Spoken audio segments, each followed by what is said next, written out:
Hello बच्चों, आज हम लोग पढ़ेंगे कि समतल दर्पण द्वारा प्रतिबिंब का निर्माण कैसे होता है।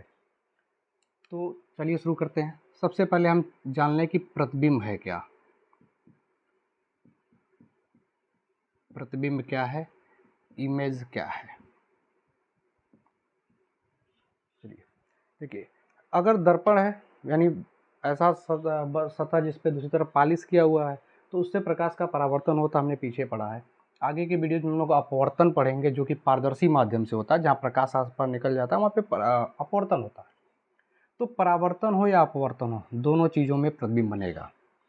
तो जब कोई वस्तु से प्रकाश की किरणें चलती हैं, किसी वस्तु से प्रकाश की किरणें चलती हैं या किसी बिंदु से प्रकाश की किरणें चलती हैं, तो परावर्तन या अपवर्तन के पश्चात किसी दूसरे बिंदु पर मिलती है या मिलती हुई प्रतीत होती हैं। अगर मिल रही हैं तब भी प्रतिबिंब बनेगा, मिलती हुई प्रतीत हो रही हैं तब भी प्रतिबिंब बनता है। जब मिलती हैं तो जो प्रतिबिंब बनता है यानी वास्तव में जब मिलेंगी तब उस प्रतिबिंब को कहेंगे वास्तविक प्रतिबिंब। वहाँ पे किसी बिंदु से चलने वाली प्रकाश की किरणें किसी दूसरे बिंदु पर परावर्तन या अपवर्तन के पश्चात मिलेंगी, तब वहाँ पे बनेगा वास्तविक प्रतिबिंब रियल इमेज। और जब मिलती हुई प्रतीत होंगी तो वहाँ पे बनता है आभासी प्रतिबिंब यानी वर्चुअल इमेज। तो दो तरह का प्रतिबिंब होता है, वास्तविक और आभासी। किसी वस्तु के किसी बिंदु से चलने वाली प्रकाश की किरणें परावर्तन या अपवर्तन के पश्चात किसी बिंदु पर मिलती हैं तो वास्तविक प्रतिबिंब बनता है, मिलती हुई प्रतीत होती हैं तो आभासी प्रतिबिंब बनता है। तो दो तरह के होते हैं। वास्तविक प्रतिबिंब को देखें, हम लोग पर्दे पर प्राप्त कर सकते हैं और इस आभासी प्रतिबिंब को पर्दे पर प्राप्त नहीं किया जा सकता है। तो ये अंतर याद रखेंगे, वास्तविक प्रतिबिंब को पर्दे पर प्राप्त किया जा सकता है जबकि आभासी प्रतिबिंब को पर्दे पर प्राप्त नहीं किया जा सकता है। ठीक, तो ये रही बात प्रतिबिंब की, कितने टाइप का होता है, दो तरह का, वास्तविक और आभासी। अब हम देखें कि समतल दर्पण द्वारा प्रतिबिंब कैसे बनेगा। अब हमें ये चीज समझना है। आपको बेसिक कॉन्सेप्ट याद रखना है कि जब भी प्रतिबिंब बनाएं, कोई भी दर्पण हो या लेंस हो, इसमें हम क्या करेंगे, वस्तु के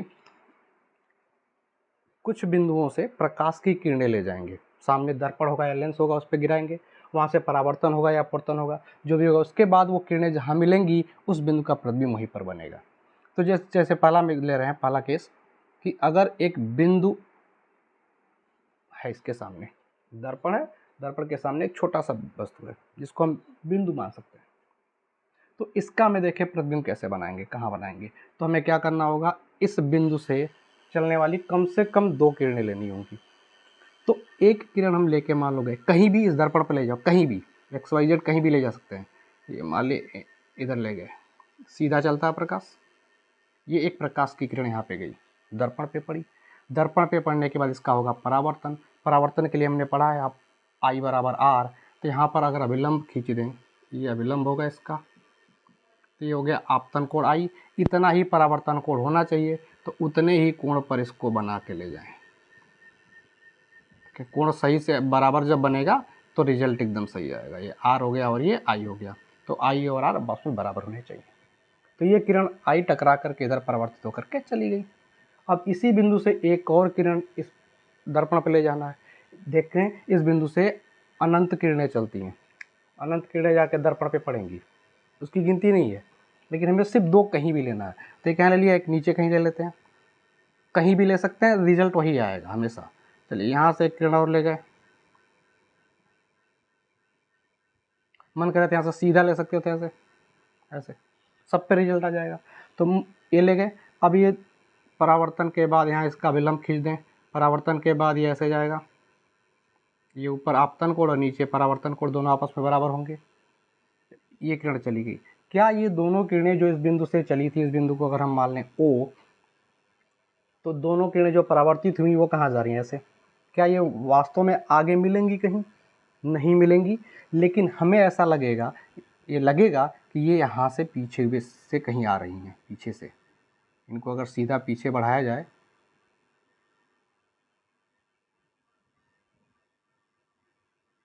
इसको भी बढ़ाया जाए,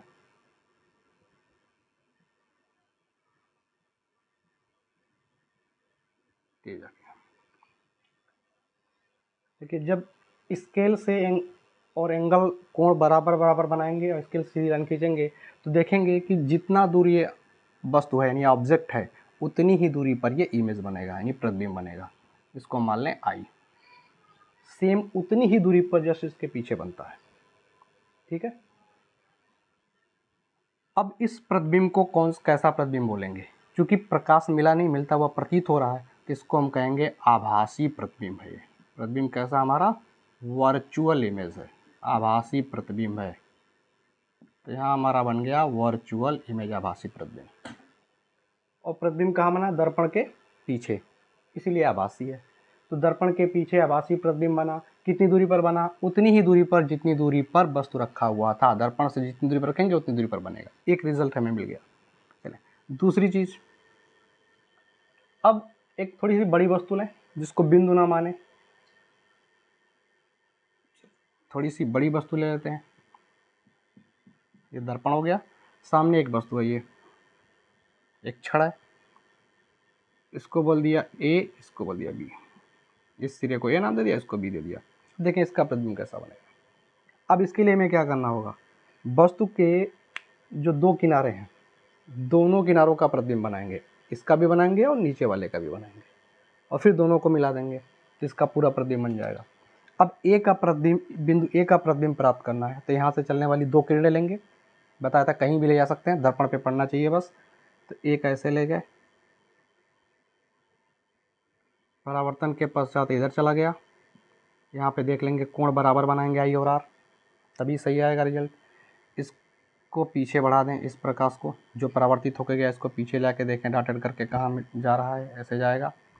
एक और चाहिए ए से, बताया था सीधा भी ले सकते हैं। सीधा लेने का फ़ायदा होगा कि कोण नहीं बनाना पड़ेगा, जैसे आया वैसे टकरा करके वापस 0 डिग्री पे या 0 डिग्री पे वापस। इसको पीछे आगे बढ़ाएंगे, यहाँ कहीं मिलेगा। ऐसे अब बी के लिए भी करेंगे। दो किरणें ले जानी है, कहीं भी ले लें। चले ऐसे ले लिए, सीधा ले गए, जैसे गया टकरा के वापस चला जाएगा। इसको पीछे बढ़ा देंगे, ये हो गया। एक और लेना, यहाँ ले लिए,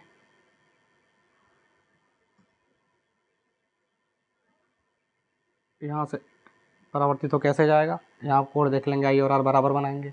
अब इसको पीछे बढ़ाएंगे, इस परावर्तित किरण को जिधर जा रही है इसको पीछे ले जाएं तो यहाँ कहीं लगभग एक कटेगा। अगर इन दोनों को मिला दिया जाए तो देखें एक का प्रतिबिंब यहाँ बना था पहले वाले का, तो इसको मान लिया ए डैश। बी का प्रतिबिंब यहाँ बना था, इसको लिख दिया बी डैश। तो जो ए डैश बी डैश है ये ए बी का प्रतिबिंब है। यहाँ से हमें ये दिखा कि जो वस्तु का सिर ऊपर था तो प्रतिबिंब का भी सिर ऊपर है, वस्तु का पैर नीचे है तो प्रतिबिंब का भी पैर नीचे है। यानी प्रतिबिंब कैसा बनेगा? सीधा बनेगा। जिस तरह से वस्तु रखी उसी तरह से प्रतिबिंब बनेगा। तो इस बार जो प्रतिबिंब बन रहा है कैसा बन रहा है हमारा? सीधा। अभी भी ये आभासी है क्योंकि पीछे प्रकाश नहीं जा रहा, मिलाया जा रहा है, तो आभासी। और दूसरी चीज़ इसका आकार देखेंगे दोनों बराबर आएगा तो वस्तु के बराबर, वस्तु के बराबर आकार का उतनी ही दूरी पर। ये थोड़ा सा गलत आया है क्योंकि हाथ से बना हुआ है। स्केल से बनाएंगे कोण नाप करके तो एग्जैक्ट दूरी पे आएगा, बराबर दूरी पे आएगा। तो हमें इससे रिजल्ट क्या मिला कि समतल दर्पण द्वारा जो प्रतिबिंब बनता है वह आभासी होता है, दर्पण के पीछे बनता है, सीधा बनता है, वस्तु के बराबर बनता है और उतनी ही दूरी पर बनता है। क्या समतल दर्पण द्वारा बने प्रतिबिंब को पर्दे पर प्राप्त कर सकते हैं? तो आंसर होगा नहीं, क्योंकि आभासी प्रतिबिंब है। पीछे बताया है आभासी प्रतिबिंब को पर्दे पर प्राप्त नहीं किया जा सकता है। ठीक, इतनी बात समझ में आ गई। एक चीज़ और समझेंगे, कभी दर्पण के सामने अगर खड़े हों, कोई भी दर्पण हो, समतल हो या उतल उतल कोई भी हो, हमें दिखता है कि हमारा जो बायां हाथ होगा वो दर्पण में दाएं तरफ दिखेगा और जो दायां हाथ होगा वो दर्पण में बाएं तरफ दिखेगा। यानी कि जो वस्तु का बायां भाग होता है वो प्रतिबिंब का दायां भाग बन जाता है, वस्तु का दायां भाग प्रतिबिंब का बायां भाग बन जाता है। इस घटना को बोलते हैं पार्श्व विस्थापन। इसको क्या बोलते हैं? पार्श्व विस्थापन। यानी जब किसी वस्तु को दर्पण के सामने रखते हैं तो वस्तु का बायां भाग प्रतिबिंब का दायां भाग बन जाता है वस्तु का दायां भाग प्रतिबिंब का बायां भाग बन जाता है। इस घटना को पार्श्व विस्थापन कहते हैं, लैटरल इन्वर्जन कहते हैं, लैटरल इन्वर्जन। इसका एग्जाम्पल आप डेली लाइफ में देखते हैं। एम्बुलेंस पर आगे जो एम्बुलेंस लिखा होता है वो सीधा सीधा नहीं लिखा होता, उल्टा करके लिखा होता है। क्यों? क्योंकि आगे जो गाड़ियाँ होंगी उन गाड़ियों के दर्पण जो लगे होते हैं पीछे देखने के लिए, उस दर्पण में उस उल्टे एम्बुलेंस का सीधा एम्बुलेंस लिखा जाएगा, जिसको आसानी से आगे वाला ड्राइवर पढ़ सकता है और जगह दे सकता है, रास्ता दे सकता है जाने के लिए। तो चलिए इस वीडियो में इतना ही, मिलते हैं अगले वीडियो में।